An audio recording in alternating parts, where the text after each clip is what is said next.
इसे कहते हैं प्रभावना। ये होती है मार्ग प्रभावना। आचार्य भगवान समंतभद्र स्वामी ने साधारण श्लोक दिया प्रभावना के लिए। अज्ञातिव्याप्ति मपाकृत्य यथा यथम जिन शासन महात्व प्रकाशः स्यात् प्रभावना। अज्ञान के अंधकार को दूर करते हुए जैसे बने वैसे अज्ञान के अंधकार को दूर करते जाइए, धर्म के मार्ग पर लोगों को लगाते जाइए। और पुरुषार्थ सिद्धि उपाय के अंदर आचार्य अमृतचंद स्वामी ने बहुत ही सुंदर श्लोक दिया है। उन्होंने कहा है, अज्ञान आत्मा प्रभावनीयो रत्नत्रय तेजसा सततमेव दान तपो जिन पूजा विद्यातिशयश्च जिन धर्म। आत्मा प्रभावनीयो, अपनी आत्मा को प्रभावशाली बनाइए। किससे बनाइए? रत्नत्रय तेज तत्मेव, रत्नत्रय के तेज से निरंतर हमारी आत्मा प्रभावशाली बनी रहनी चाहिए। दान तपो जिन पूजा, और दान के द्वारा, तप के द्वारा, जिन पूजा के द्वारा, विद्यातिशय जिन धर्मा, और विद्या के अतिशयों के द्वारा प्रभावना करनी चाहिए। हमारी संस्कृति में ऐसे अनेक अनेक उदाहरण हैं। सबसे पहला उदाहरण राजा श्रेयांस का। राजा श्रेयांस ने ऐसा दान दिया, ऐसा दान दिया कि वह दान तीर्थंकर के नाम से पूरे विश्व के अंदर विख्यात हुआ। और जिस दिन उसने दान दिया, जिस दिन भगवान ने पहला पालना किया, वो दिन आज भी अक्षय तृतीया के नाम से प्रसिद्ध हो गया। ये प्रभावना है। एक प्रभावना भगवान आदिनाथ ने की। सारे संसार को खाने का, चलने का, पीने का, उठने का, बैठने का, सबका मार्ग बताया। एक प्रभावना आचार्य कुंदकुंज स्वामी ने की।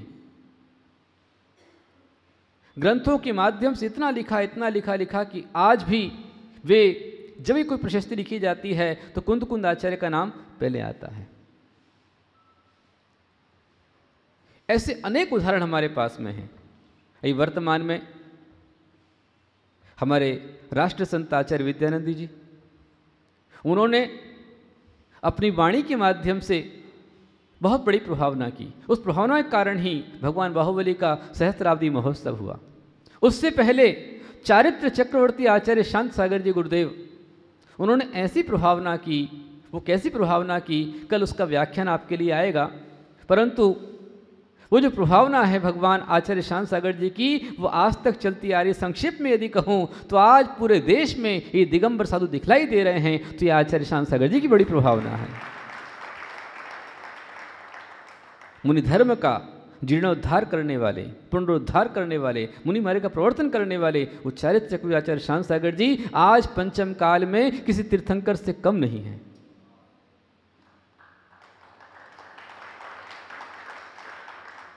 उसके बाद वात्सल्य रत्नाकर आचार्य विमल सागर जी,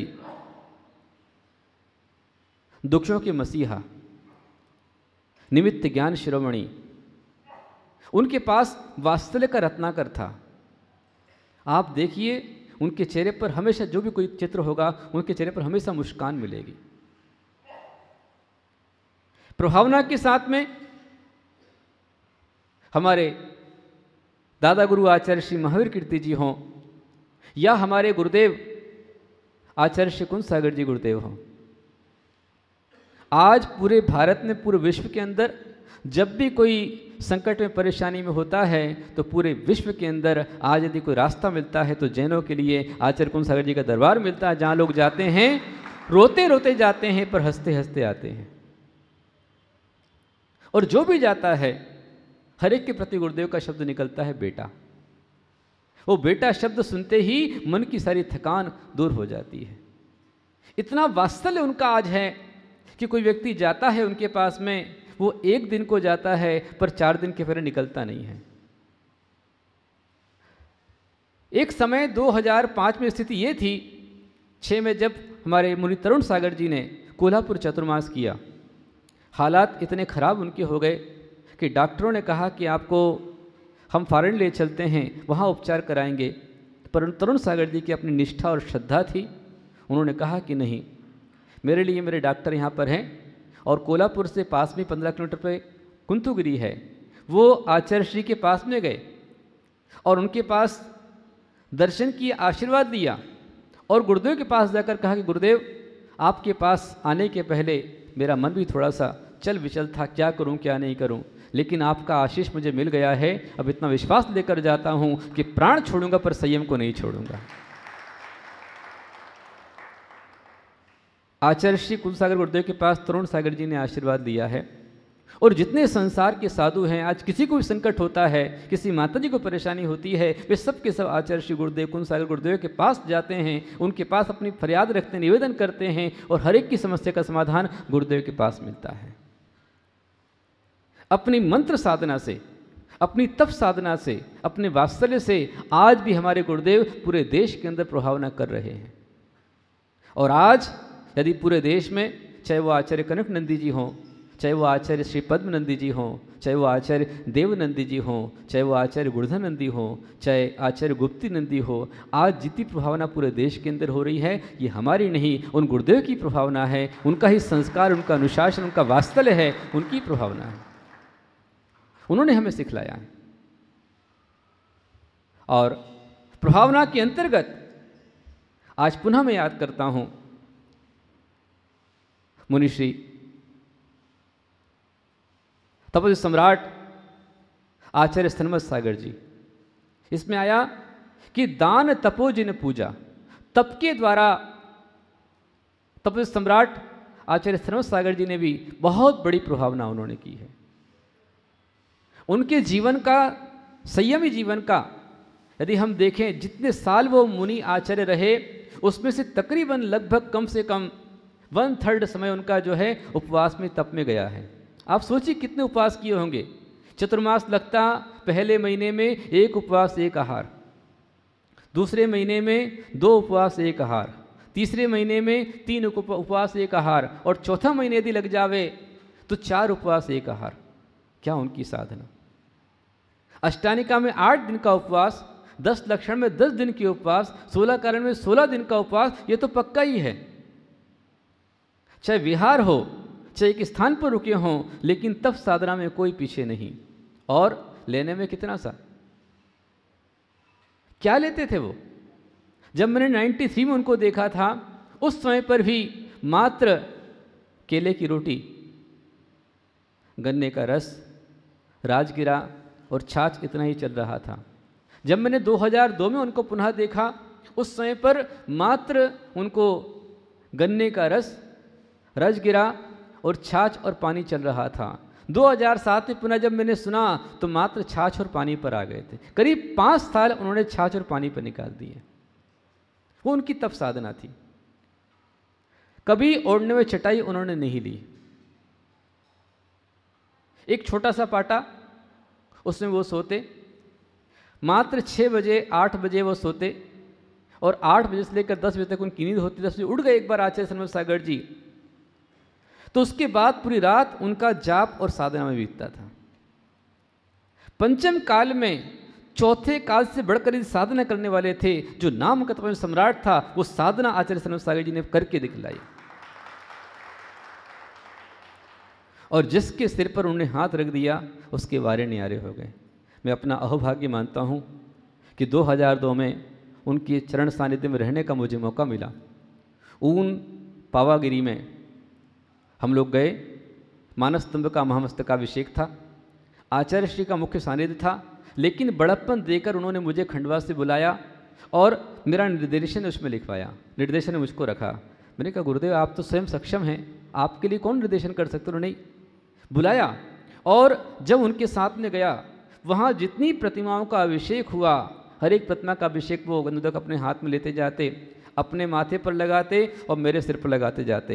मैंने कहा आज मेरा यह सिर धन्य हो गया है से तपस्वी सम्राट को पा करके।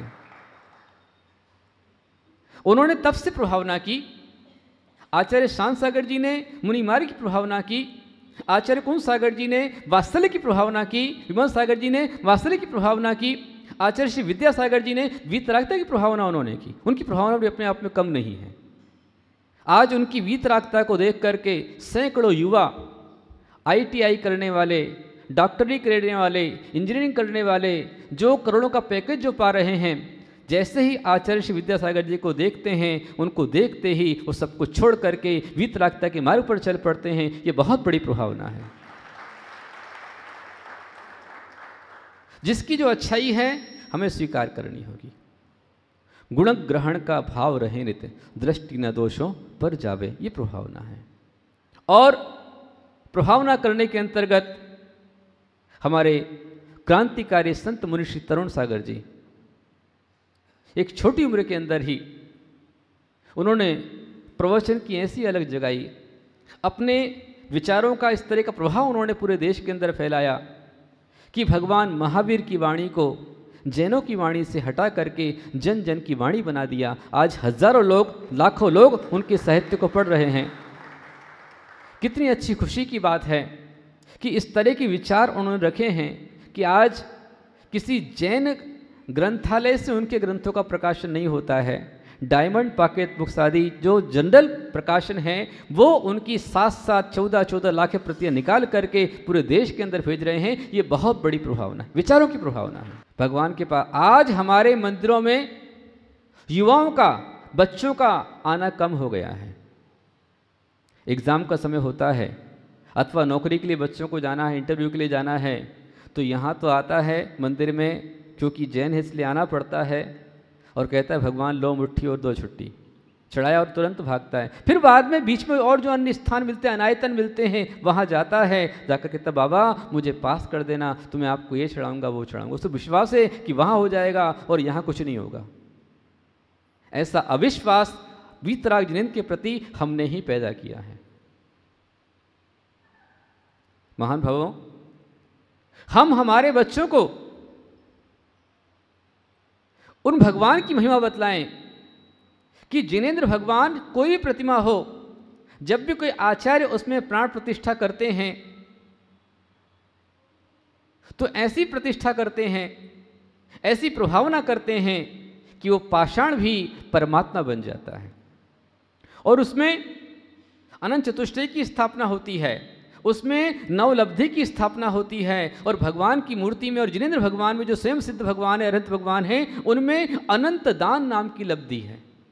उस अनंत दान नाम की लब्धि से अनंत दान भगवान के द्वारा निरंतर होता ही रहता है।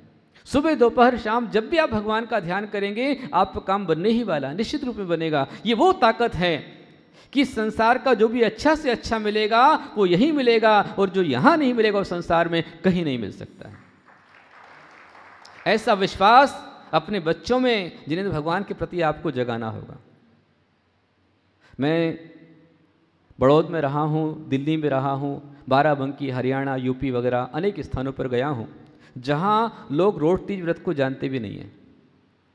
वहाँ जब मैंने आह्वान किया, दिल्ली राधेपुरी के अंदर ऐसा विधान वहाँ पर हुआ रोट तीज का कि उनके हॉल को हमको पहुँचना था 6 बजे और वो 4 बजे से फुल पैक हो गया, और मंदिर के गेट से अंदर आने को जगह नहीं। इतनी भीड़ उनके मंदिर के अंदर हुई, इतनी आस्था उनकी उसके विधान के लिए बनी, और जिन जिन ने किया उनको लाभ मिला।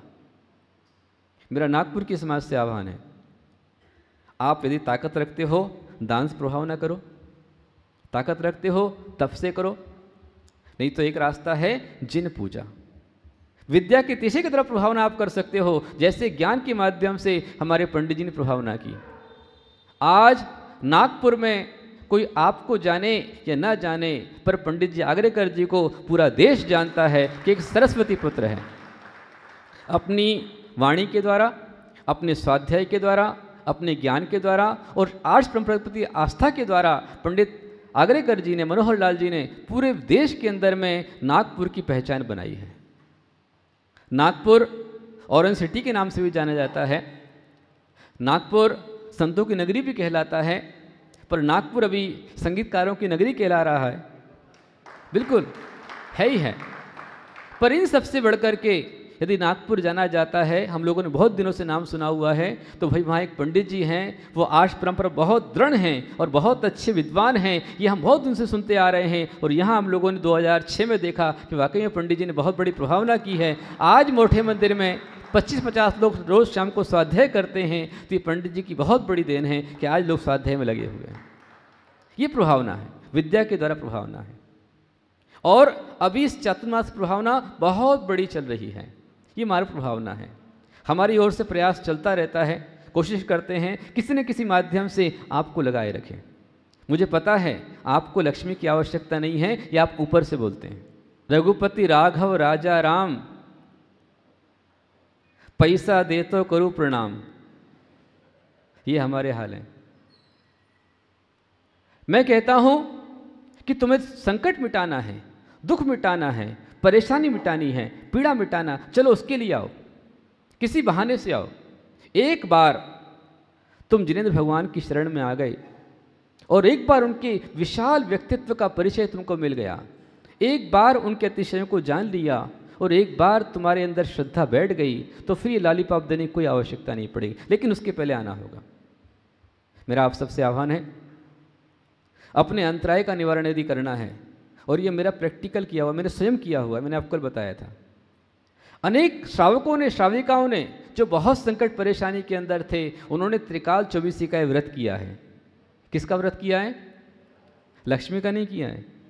त्रिकाल चौबीसी मतलब 3 काल के तीर्थंकर भगवान के नाम का ये व्रत है और उनकी आराधना करेंगे। आप लक्ष्मीपति हैं, समोशरण लक्ष्मी के स्वामी हैं, अंतरंग लक्ष्मी के स्वामी हैं, बहिरंग लक्ष्मी के स्वामी हैं, लक्ष्मी के नाथ हैं। और यदि उनकी आराधना करेंगे तो लक्ष्मी तो अपने आप बिना मांगे आ जाएगी, बिना कहे आ जाएगी। आप आराधना करें।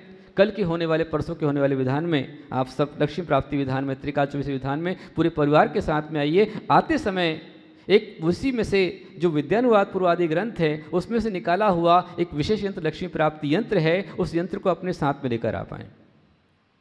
यंत्र आपको ऑफिस से मिल जाएगा और पुस्तक लेकर के आएँ तो परसों 12 तारीख को उस यंत्र की द्वारा, यंत्र में आपके द्वारा ही सरसों से और मंत्रों से उसकी प्राण प्रतिष्ठा होगी। और फिर बाद में यंत्र क्या करना है, कहाँ रखना है, कैसे रखना है, वो विधान के टाइम पर आपको बतलाया जाएगा। तो आप सभी उसमें बैठें और 10 लक्षण के 10 दिनों में तप के द्वारा, जिन पूजन के द्वारा जितनी प्रभावना आप कर सकते हैं करिए। ध्यान रखिए, समय, सत्ता और संपत्ति, समय, सत्ता, संपत्ति और शरीर चाहे आपका साथ दे चाहे नहीं दे, परंतु स्वभाव, समझदारी और सच्चे संबंध आपका हमेशा हमेशा साथ देते हैं। प्रभावना के लिए ज़्यादा कुछ नहीं करना है, बस इतना सा चाहिए कि प्रेम से भरी हुई आंखें।